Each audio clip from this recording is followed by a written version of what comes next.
Kalamay kayo diyan, bili na kayo ng kalamay. Naririnig nyo ba at dumadaan rin po ba ito sa inyong mga bahay? Noon, piso lang makakatikim ka na ng isang piraso nito, pero ngayon mas makapal pa nga po itong aking gawa. Malabo na po sa presyong yan. Yan naman po yung ating gagawin ngayon na pwedeng-pwede yung pagkakitaan. At kung miss nyo na, wala na pong nagtitinda sa inyong lugar, pwedeng kayo na po mismo yung gumawa. Tara na po at samahan niyo muli ang inyong mommy loves. Alamin na rin po natin kung magkano na po natin pwedeng ibenta ngayon per slice itong ating napakasarap na kakaning Pinoy. Niluto ko lang po yung ating malagkit na para lang pong nagluluto ng regular na sinaing.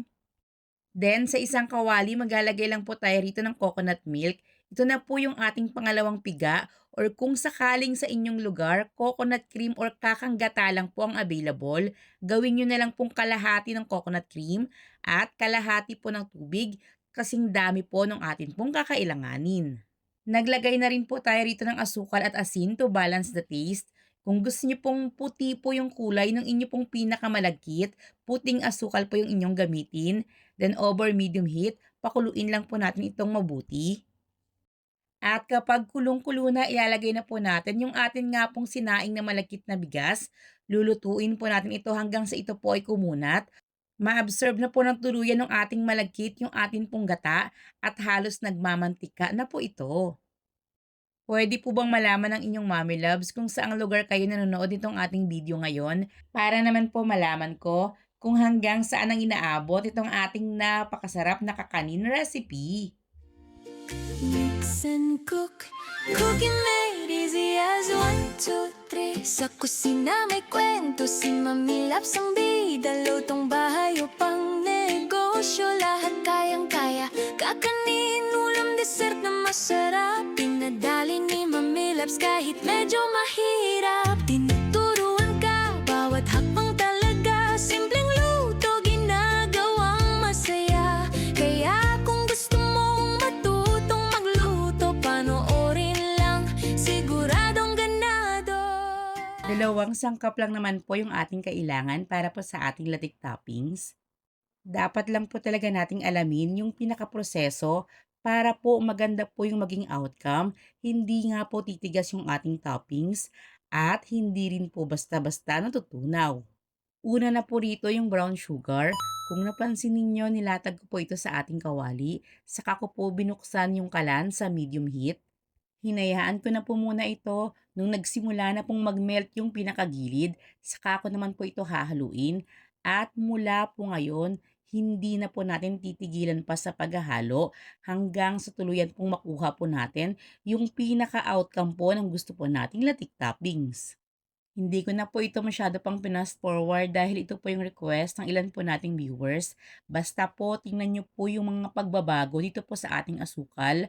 At importante po talaga na huwag nyo pong titigilan yung paghahalo. Sa mix and cook, cooking made easy as 1, 2, 3. Kay Mami Labs, laging masarap ang gabi. Kung gusto mong matuto't sumubok din, si Mami Labs ang sagot dyan. Sa mix and cook mo malalaman rin. May bilao, may food trays panghandaan, pang negosyo recipe, siguradong benta yan. Iba't ibang teknik, ibinabahagi para ang lutuin mo laging special lagi. Pang pamilya, pang barkada, pang regalo hanggang pang fiesta. Si Mami Labs may recipe na nakahanda para sa'yo talaga. Walang imposible basta't susundan mo lang. Si Mami Labs laging may bagong alam. Ulam o kakanin, kahit talin, madali na lutuin pag siya ang gagabay sa atin. Kailangan pong tunaw na tunaw yung asukal. Bukod sa makikita nyo, mararamdaman nyo naman po yan habang hinahalo nyo po ito ng sandok. Bago po natin dahan-dahang ilalagay yung ating pangalawang ingredients, which is coconut cream or kakanggata. Dapat po puro po ito. Hindi po maganda kung gagamit po kayo ng mga inkan or yung mga ready to use na dahil sinubukan na po yun ng inyong mommy loves. Hindi po talaga magiging maganda yung pinaka-resulta. So yun na nga po, katulad po nung nabanggit ko na sa inyo kanina na isa sa napaka-importanteng proseso po sa paggawa po ng ating toppings ay huwag na huwag po natin itong titigilan sa paghahalo. Yan po ay dahil una doon po sa asukal para hindi po ito masunog dahil makakaapekto po talaga ito sa pinakalasa ng toppings. Pangalawa, kapag naglagay na rin po tayo nito pong ating coconut cream at tumigil po tayo sa paghahalo, possible pong umangat yung pinaka-oil at masyado po tayong makapag-create ng oil o magmantika po yung atin pong ginagawang toppings. I-explain ko rin po sa inyo ngayon para po dagdag idea kung ano-ano pong stages yung pagdadaanan po nito pong ating ginagawang toppings. Una po, mamumuo po yung pinakaasukal na minelt po natin kanina. Okay lang po yan, lalo na po sa mga first timer. Huwag po kayong magtaka, pagdadaanan nyo po talaga yan. Then next naman, kung mapapansin ninyo, iba po yung kulay ngayon. Normal lang din po uli yan. Mamaya po makikita ninyo habang patuloy nyo po itong hinahalo, mas magda-darken po ito.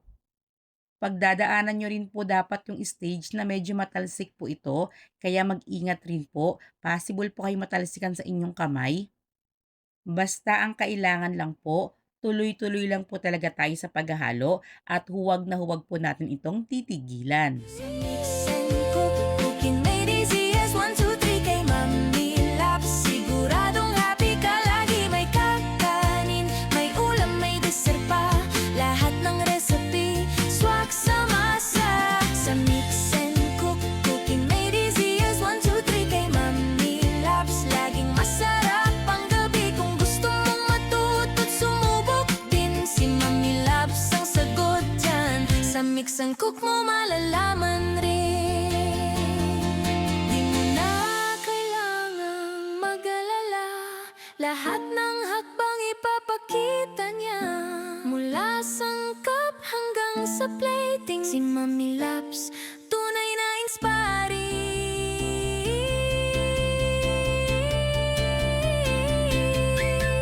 Sa mix and cook, cooking made easy as 1, 2, 3 kay Mami Labs.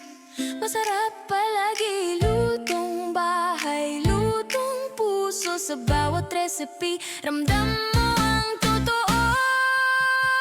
Sa cooking made easy as 1, 2, 3 kay Mami Labs. Siguradong happy ka lagi, may kakanin, may ulam, may dessert pa. Lahat ng recipe, swak sa masa.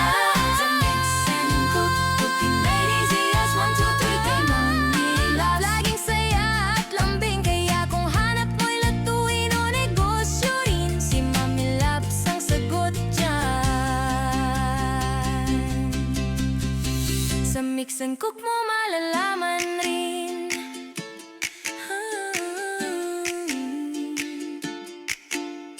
Mix and cook, cooking made easy as 1, 2, 3. Mga indikasyon naman po na papatay na po natin yung apoy sa ating kalan at ready na po itong ating latik toppings. Yung kapag pinadaan nyo po yung sandok dito po sa ating nilulutong toppings, dapat mabagal na po yung pagdidikit nito or medyo mapapaghiwalay nyo na po ito.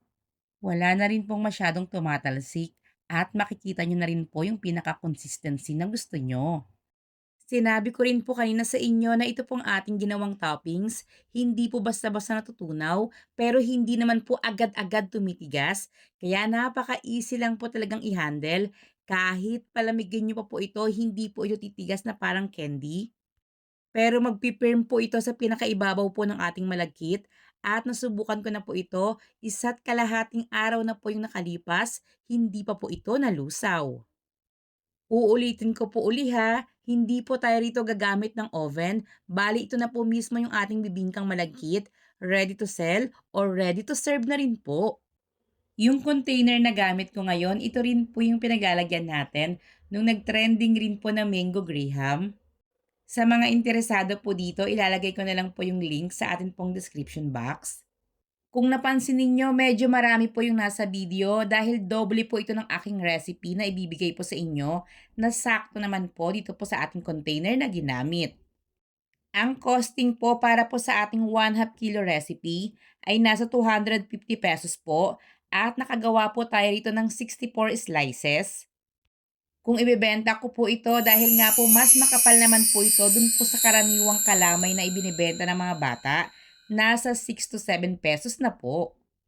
Pero katulad pa rin po nung lagi kong ibinibilin sa inyo, dahil nga po magkakaiba yung lugar natin, malaki po yung possibility na magkakaiba po yung presyo ng mga bilihin, kaya much better pa rin po mag full costing kayo. So, paano? Hanggang sa muli po nating pagluluto! Mix and cook, cooking made easy as 1, 2,